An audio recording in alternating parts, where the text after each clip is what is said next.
ஆன்மீக நண்பர்களுக்கு இனிய வணக்கம். இது பத்ரகாளி அம்மன் ஆன்மீக பயிற்சி மையம். நம்ம அம்பாவை இங்கே பிரதிஷ்டை பண்ணி நாளையோட 48 நாள் ஆகுது. நாளைன்னா 13/5/2024, அதாவது திங்கட்கிழமை. நாளையோட 48வது நாள் நிறைவடையுது. அந்த அம்பாள் அதோட முழுமையாக இங்கேயே ஐக்கியமாயிடுவா.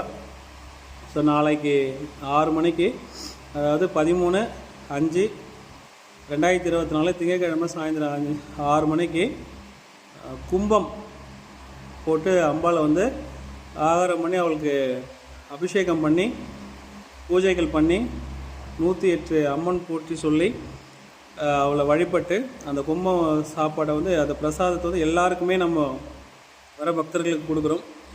ஸோ அதுக்கு முன்னதாக இந்த அட்சய திருதிக்கு 459 சுமங்கலிங்க அந்த கோமாதாவுடைய இதுவும் வாங்கிட்டு போயிட்டு இருந்தீங்க. ரொம்ப சந்தோஷம். இந்த அம்பாவை வச்சு இன்றைக்கி 47வது நாள், நாளைக்கு 48வது நாள். ஸோ அந்த பூஜையில் எல்லாரும் கலந்துக்கிட்டு அந்த அம்மனோட அருளை பெறும்படி மிக தாழ்மையோடு கேட்டுக்கொள்கிறோம். ஓம் பத்ரகாளி, ஓம் நம சிவாய். நன்றி.